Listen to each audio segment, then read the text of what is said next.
Networking je najsilnejšia stratégia v podnikaní.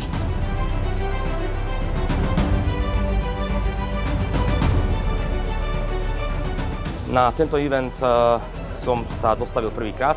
My už sa tejto konferencii zúčastňujeme druhýkrát. Je to z dôvodu toho, že sme sa tu spoznali s zaujímavými podnikateľmi. Mne sa veľmi páči, že tu je to o tom, že sú to práve podnikatelia, ktorí majú už tie svoje firmy zabehnuté a nie sú to vyslovene nejakí rečníci.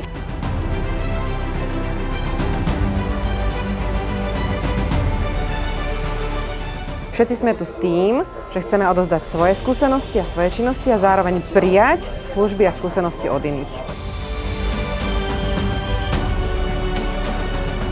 Networking mi otvoril nejaké nové možnosti ohľadne podnikateľských aktivít. Teším sa, že toľko podnikateľov je podobne nastavených ako ja.